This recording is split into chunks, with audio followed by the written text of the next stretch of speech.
पानी घेर में ओमफेड केन्द्र 3 दिन है गो चाषी क्षीर देवार वंचित दिन को एठारे 800 लिटर क्षीर सरकार क्रय करती। समग्र ओडिशा रे आज को 4 दिन हेब लगान वर्षा लगी रही।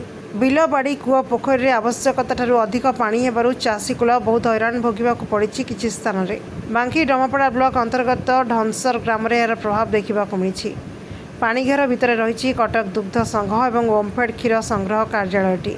ढंसर दुग्ध उत्पादक संवाद समितिर संपादक संजय कुमार प्रधान से पछपट जो मैंने सब घर कर जो पानी जाते पानी नाल से सब माटी बंद कर पानी जापर वर्षा समय गहिर पानी आसूँ सब जगह आसी उंफेड भितर पशुचे उंफेड घर भितर फुटे पानी सामने पूरा ये 3-4 फुट पानी रही क्षीर दे पारना 3 दिन है क्षीर कलेक्शन हो पार समाधान जब बस से जो पानी बाट रही पूर्व से पानी बाट जब सरकार तरफ खोल ताले पानी जापर बाहर निकाल नहीं पार तक जन आम सुपरवाइजर को दि जाए भिडियो कर पठा जाइए पशिकार किसी करना कौन स्थायी समाधान करा केवल पानी बाट जो मैंने बंद कर पानी बाट खोल पानी निष्कार नहीं पार।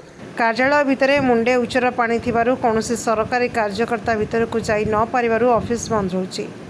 चाषींठारु क्षीर संग्रह हो पारि नाही एथिपाई गोपाल माने बहुत क्षति सहिचंती।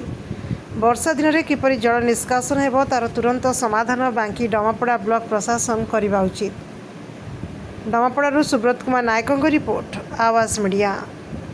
Please subscribe Awaaz Media on YouTube.